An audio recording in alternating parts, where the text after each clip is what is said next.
Amis du Val-de-Loire, bonsoir et bienvenue dans Local Génial, votre magazine des bonnes idées en Val-de-Loire. Un beau programme qui nous attend ce soir avec deux chroniqueurs exceptionnels pour nous accompagner. Ce soir, la crème de la crème, Virginie Charot pour une chronique nutrition avec elle. On va évoquer le French Gut, un projet scientifique pour mieux connaître le microbiote de nos intestins. Il nous expliquera tout ça dans quelques instants. Et puis le doc pour l'agenda concert de la semaine. Focus ce soir sur la 10e édition des concerts d'automne. Voilà pour le beau programme de ce Local Génial. C'est la saison 4, l'épisode 29. C'est formidable et on y va.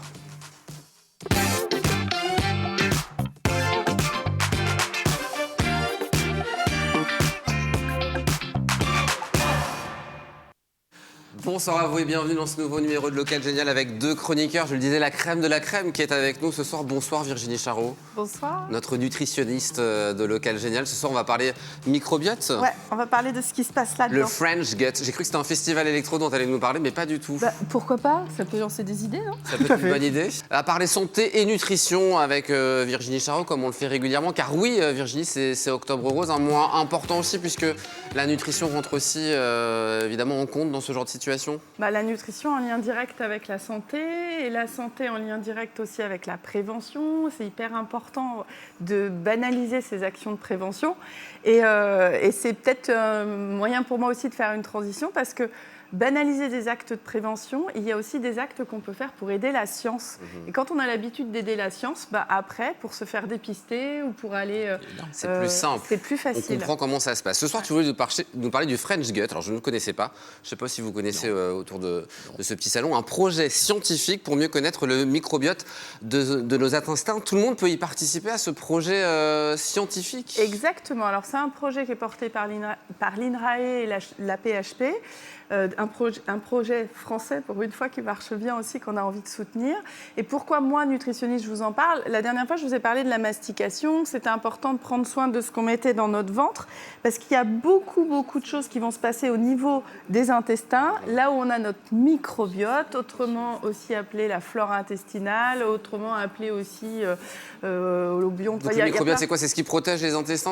Comment définir le microbiote? On pourrait dire que c'est un paquet de microbes, parmi lesquels il y a des bactéries, des virus, des champignons même, mais c'est un paquet de microbes qui sont nos alliés et qui nous aident à produire nos défenses immunitaires. Merci. Un En fait, on a plus Merci de les cellules microbes. Microbiennes qu'il y a d'habitants sur cette planète en termes d'êtres humains, donc par individu. Et c'est un univers du microcosme qu'on ne connaît pas très bien. Avec l'avancée du génotypage, on commence à mieux connaître cet environnement-là. Et moi, ce que je voudrais vous dire, c'est que ce qu'on commence à savoir, c'est que le microbiote est en lien avec plein de maladies. Les maladies cardiovasculaires, le diabète, les cancers, même l'obésité. Donc c'est important d'apprendre des choses sur ce microbiote. Exactement. Et même les maladies mentales, comme les maladies d'Alzheimer, l'autisme, etc. Il y a beaucoup de liens entre notre intestin, le microbiote, et notre cerveau et toutes les cellules de notre corps. Donc si on participe à ce beau projet, il y aura des résultats à plus ou moins long terme, un peu grâce à nous. Eh bien en fait, voilà, ce que l'INRAE et d'autres se sont dit, les chercheurs se sont dit, en fait ce qu'on aimerait bien savoir, c'est comment ça marche chez les êtres humains, qu'on soit en bonne santé ou pas en bonne santé, et établir une espèce de banque. Et on a besoin de donneurs pour avoir une banque de microbiote, parmi lesquels on va identifier des personnes plus saines que d'autres. Et en observant, alors je vous la fais courte, mais en observant les différences entre des gens en bonne santé, avec des microbiotes en bonne santé, et des gens qui le sont moins, on peut aussi préparer la thérapeutique de demain pour pas mal de maladies. Actuellement, il y a environ 25 000 donneurs. Il nous en faut 100 000. Alors, il y a un processus qui est assez simple, qui est le même que pour le dépistage colorectal. Exactement. C'est exactement le même geste que le geste du dépistage du cancer colorectal. Donc, on remplit en ligne un questionnaire sur nos habitudes alimentaires, qui on est, etc. Donc, c'est le frenchgut.fr pour les informations. Exactement. On reçoit ensuite une enveloppe bleue. Et le dépistage ou le don, en fait, c'est du don de notre vivant, se fait.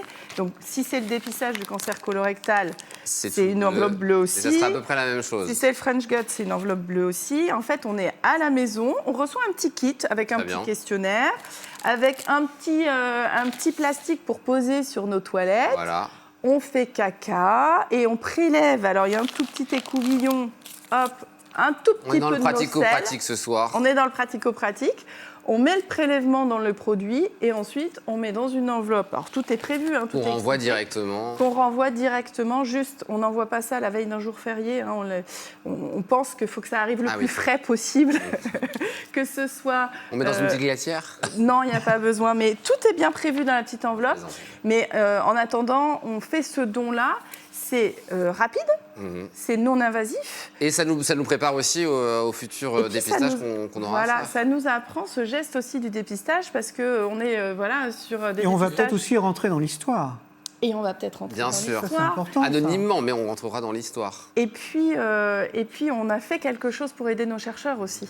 Un jour, on sera peut-être content d'avoir cette thérapeutique-là pour nous-mêmes. Et peut-être qu'un jour, tu nous en reparleras en disant ça y est, on a les résultats grâce au Tourangelle, Tourangeau, Loire-et-Cherine et Loire-et-Cherine qui ont participé à Et ce... puis derrière, nous, les nutritionnistes, on opération. peut aussi définir quelles seront les assiettes de demain, en fait. Qu'est-ce qui va Petites être- toujours les assiettes. Alors, toujours petites. Ce que je peux vous dire, c'est avec de tout Ouais. et de la couleur, Conclusion. en général, c'est une bonne solution. FrenchGut.fr pour toutes les informations. Il y a un petit mot, il y a un village chanté qui va s'organiser le mercredi 15 octobre prochain à Saint-Pierre-des-Corps. Et tu voulais en toucher 2 mots, Virginie. Exactement, c'est la CPAM d'Indre-et-Loire qui organise une édition du Village Santé. Donc c'est mercredi prochain, Saint-Pierre-des-Corps. Et en fait, c'est un lieu gratuit où on peut venir chercher des informations autour de sa santé. Donc il y aura entre autres le centre de maladies cardiovasculaires qu'on connaît bien, Bois-Gibert, l'espace du souffle et puis des dépistages aussi avec endocentre autour de l'endométriose, etc. Donc Le rendez-vous est pris donc mercredi prochain pour ce village chanté. toute la journée, 10h-18h. Merci beaucoup.